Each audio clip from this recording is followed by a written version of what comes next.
Okay, let's solve this another password problem in PSAD, specifically strength of materials under topic uh, stress and strain combination. Okay, so the I bar AC, okay, shown in the figure as an outside dimension. Okay, draw na agad natin yan. So dimension as an outside dimension, it's rectangular. This will be the reaction. This will be the what do you call this one? Cross-sectional area.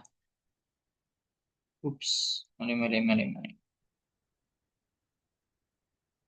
Okay. Let me draw it really quick. Ayan. Okay.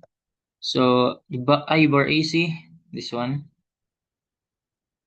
shown in the figures an outside dimension of 76 by 38. Oh, no. 76 yung malaki na lang. 76 mm by 38. Okay. And a uniform thickness. Okay, so 6 inches daw dito. Then dito 6 inches din. Uniform, so same lang sa width, length, and width niya. So given the length as 1.5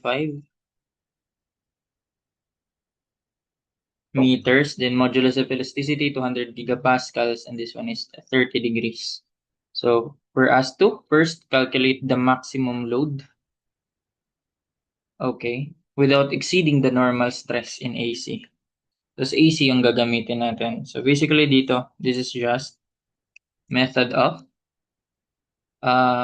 joints na gagamitan natin ng stress, concept ng stress. Okay? So, ito, tension yan, I bar. Obviously, tension yan to counteract this W na downward. So, kailangan natin ng pataas. Then, since then in upward and to the left, so obviously, itong AB natin is in compression. To the right siya kailangan. Alright? So, ayun. So, then we have force. Pangalanan natin tong tension, force na lang, FAC. Yan ito, FAB. Okay, so, ayan, may angle na tayo. So, kaya na to. For this one, dito na lang natin ilagay. So, summation of forces along Y tayo. Kasi AC ang tinutukoy. So, di naman tayo interested kay AB. So, let's do summation of forces along Y equals 0. And that will be W downward force equals upward force. Ang upward force natin ay FAC. Then cosine 30. No, that's not cosine. It should be sine 30. Kasi this one is, yung vertical niya is opposite ni sine. Opposite ni 30. So, sine 30. Yan, so FAC, sine 30.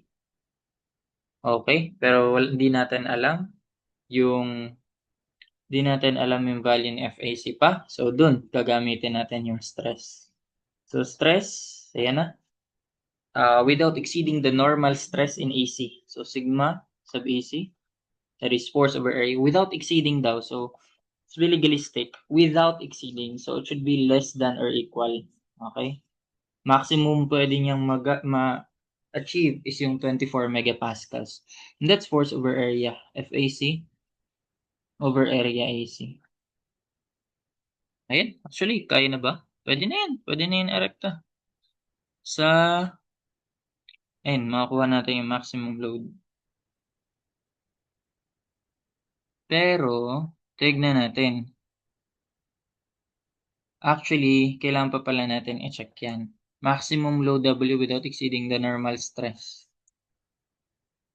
Stated naman na pala na sa AC lang yung mag-exceed. Pero ang kung sinabi, without exceeding normal stress of 24, dapat i-check mo siya both sa AC or sa AB. Okay, ganun siya. So, Ayan, so para po kasi W, so FAC simply equal ko na lang to.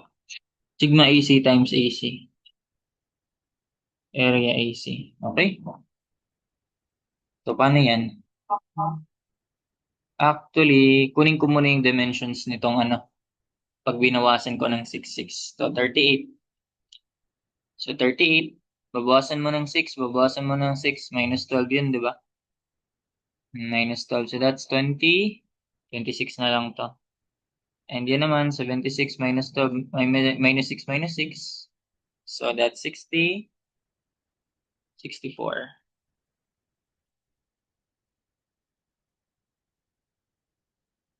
Okay, so that's 64. Ayan, pwede na yan. Makuha natin si W. That is just, if AC, that's sigma AC times area AC times sine 30. So, sigma AC, we have 24 megapascals, Newton per square millimeter. Then yung area, so yun na yun. Ang AC natin, that is the I bar pala. So, difference lang yun na ano.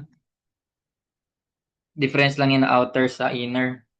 So, 38 by 76 minus 26 by 64. Tama? 26 by 64. Then multiply by sine 30. And voila. 14.688 kilonewtons. Yan. So, calculate the maximum load naman without exceeding a normal strain in AC. Okay, strain naman in AC. So, that's still the same values. Ano naman siya?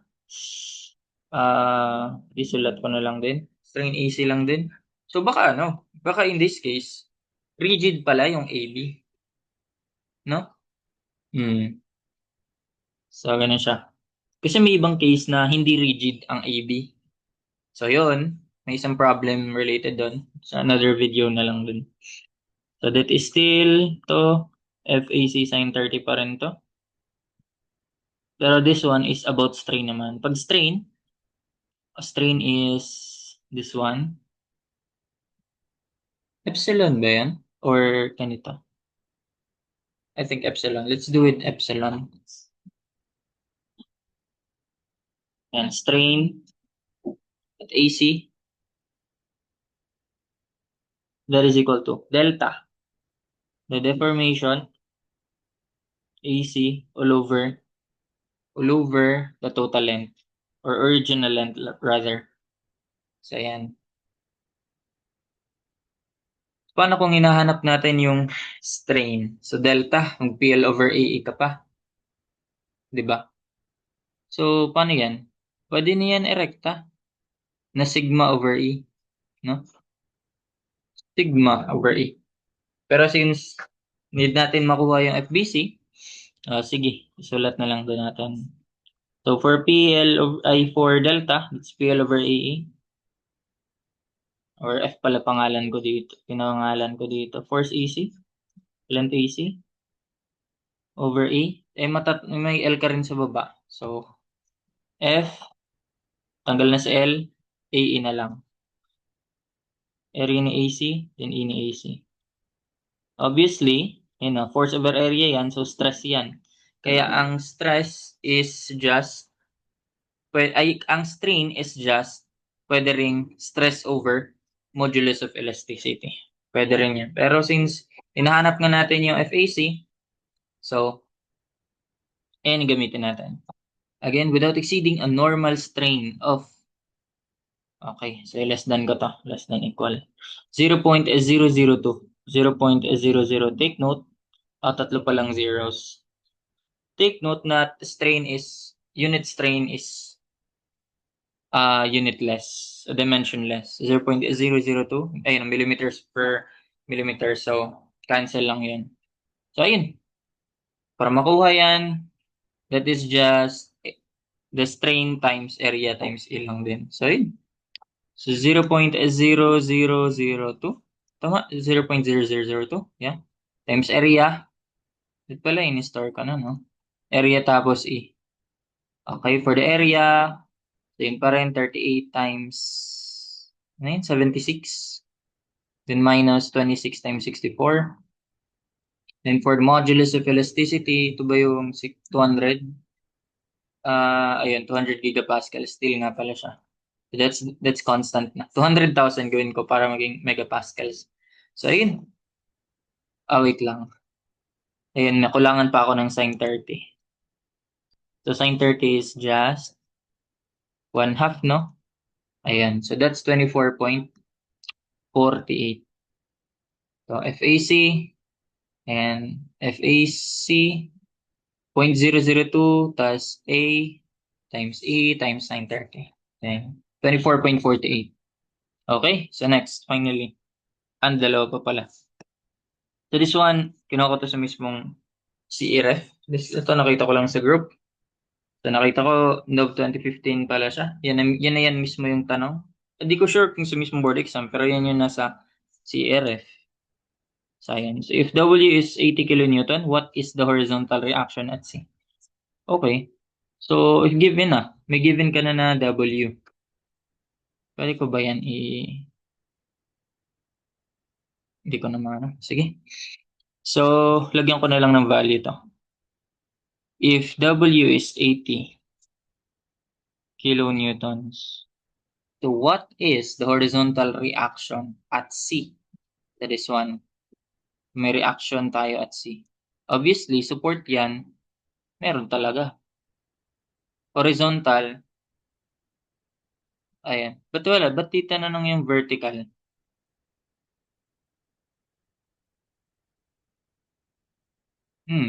Pero meron din yan.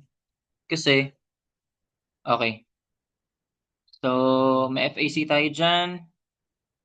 May FAC tayo dito. So, syempre, opposite side din.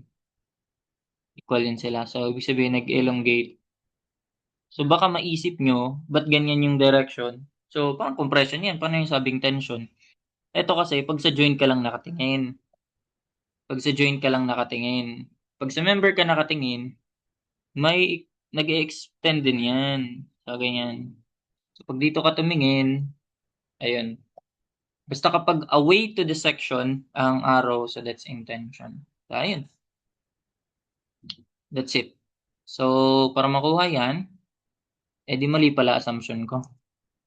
Kasi, if ang tension mo is away, so that's to the left, to the right rather, and downwards, so dapat ang reaction mo is kabaliktaran.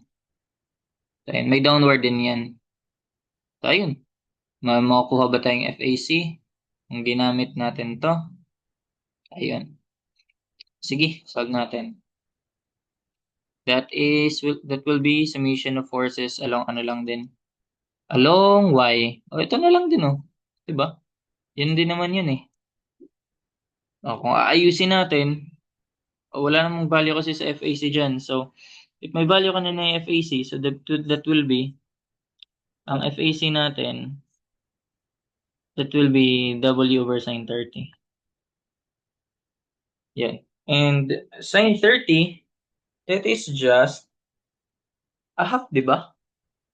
So, 1 divided by 1/2. So, times 2 mo lang. W. Tama? So, that will be 80 kilonewtons times 2. So, that's 160. Tama? 80 divided by 1/2. Okay, so that's 160. Ayan, may FAC ka na. Ayan na, 160. May 160 ka na, summation of forces along horizontal ka naman. Pag nag-summation of forces along vertical ka, di makukuha mo rin yung tag nito. Okay.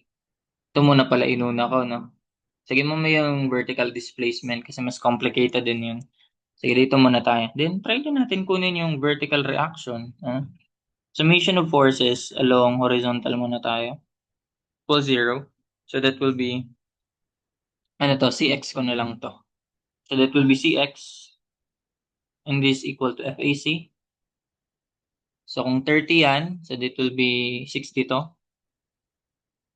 Diba? Complementary. So, that will be FAC. Ang horizontal niya is opposite ni 60. So, that will be sine. So, FAC, sine 60. Ayan. So, CX natin will be, may FAC na tayo. That's 160. 160 sine 60. Ito, hindi nito times 1 ha. 160 sine 60. That will be, yan, 138.56. Ayan. If interested ka rin, baka makuha baka nandito rin yan. Summation of forces along y naman equals 0. So, obviously, since this one is downward ito downward to, ayan, yung force natin, ibig sabihin, may upward ka na reaction at C para ma-counteract yun. Okay, dito na lang. Ayan. So, para makuha yun, CY naman. That will be CY upward is equal to FAC cosine naman. FAC cosine 60. So, ayan. Yan ang cosine 60. Same yan sa sine 30. That is just a half. So, ayan. So, ang FAC natin, ano ba tayong FAC? So, ayun yung 160. Cosine 60 mo na lang. Half mo na lang. So, that is just, kaya pala di na pinahanap. Kasi yun lang din pala. No? 80 kilonewtons din. Ayan. So, yun na rin yung W. Equal lang pala sila. Makes sense. Oo nga naman. Ayun no. So, ito yung W. So, yan naman yung reaction din dito. Diba? Kung i-consider mo lang to, consider mo to, itong section na to. So, ayan. 80-80. Ayun. Okay, that's it. That's for this. Now, regarding sa strain, ayan, W is 80 kilonewton still. Compute the vertical displacement at A. So, still, ito na lang yung gamitin din natin. Draw ko lang. Medyo line here. Ayan. So, ito yung original, original, tawag nito, location niya, position. So, W is 80 kilonewton daw. So, syempre, magde-deflect yan. Pero, ang assumption dyan is, rigid. Since vertical lang naman yung hinahanap, so ito lang yung kailangan mong kukunin. Magde-deflect yan pababa, right? Then ito, okay? Ito naman, since kapag ganyan kasi ang treatment is parang mo siya, tanggalin mo muna siya sa pagkaka-join. So parang nakihiwalay mo na to sila. Ayan o. So yung tawag nito, i-disconnect mo muna sila, disjoint mo muna. So syempre ito, magde-deflect to pababa. Pero kung rigid to, hindi yan mag-change yung length niyan. So as is lang. Pero ito ang mag-change ng length. So hahaba to. Okay? So ayan siya. Then, ang ginagawa kasi dito is kapag ni-rotate mo to, yung tatama siya dito. Okay? So that is yung angle niya is parang maliit lang din. So kaya ang assumption na doon is just magiging perpendicular yan sila. Ayun. So magiging perpendicular yan. So kung dito natin ilalagay, baba ko pa to para medyo mahaba. Ayan. Magiging perpendicular yan sila. May iba naman kasing problem na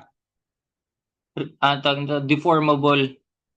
Okay, hindi rigid itong bar na to. So pag ganun, edi expect mo na since ayun nga, yung FAB natin is compression. So kung may linya ka dyan, aatras din yan.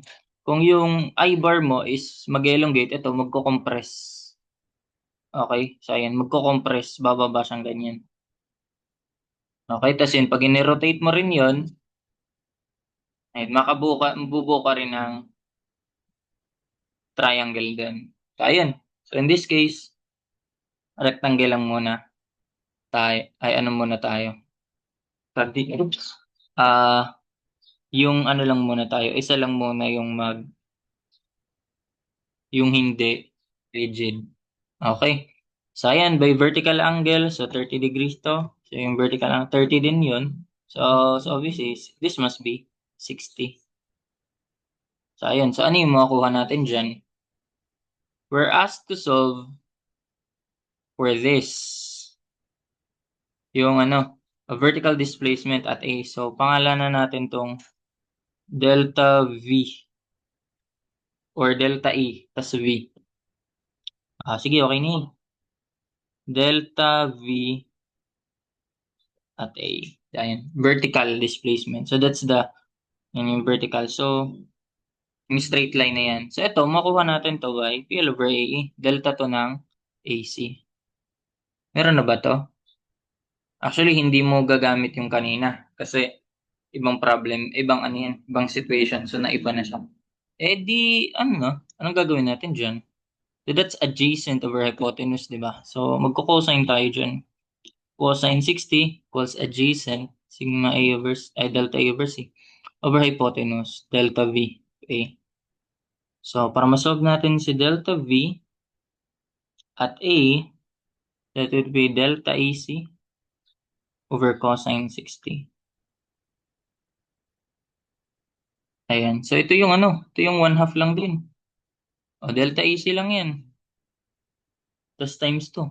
Ayun, delta AC. Ayun. So, dapat makukuha mo yung force AC as 160. Yan. PL over AE. FAC, force AC, length AC, L over AAC, EAC, and cosine 60. Ayun. Solve. That will be, in force AC natin ay 160 kilonewton. So, gawin ko ano na siya, Newton. 160,000, yan. F, that's ang length ni AC. Ang length ni AC ay, wala pang binigay. Okay, okay. For a while. Okay. Mhm. Wala pa, no? Length ni AC. Okay. Di, solve mo na pala natin. So, length ni AC. Ba't kanina? Wait.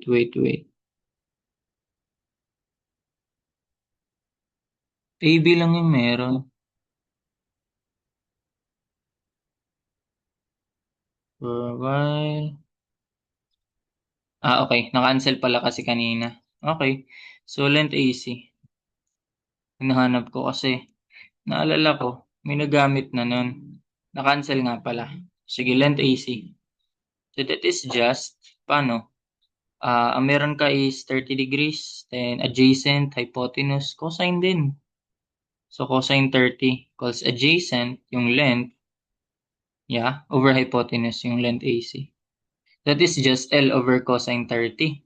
So, ang L natin ay 1.5 over, equal ko muna to. Ulitin ko na lang. So, that's 1.5 over cosine 30. Ayan. So, square root of 3. Okay. So, that's square root of 3. Ayun. So, substitute na natin. So, we have length as, ano yun? 160 times 1,000. Length ay F rather, then ang length ay square root of 3 meters. So, gawin nating millimeters din yan. Kasi ang sagot is naka-millimeters. FL over area. Store na natin to. Yeah. Then yung E, na-store na rin natin. Then cosine 60. And voila, 2.26. And that's it. That's how you solve this problem.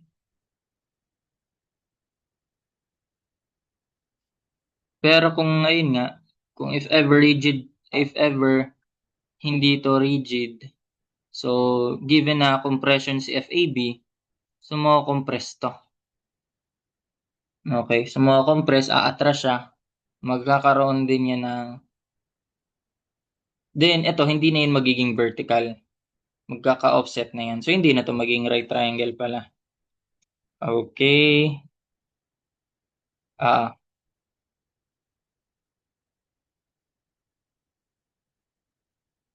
ayun. I mean, right triangle pala siya, pero hindi na to straight. Eh, hindi na yan vertical. So, medyo madedeflect na yun konti. Ganun. Sa susunod na problem, sagutan natin. That's it. Thank you. Hindi ko nabilogan to. 14.16. And that's it.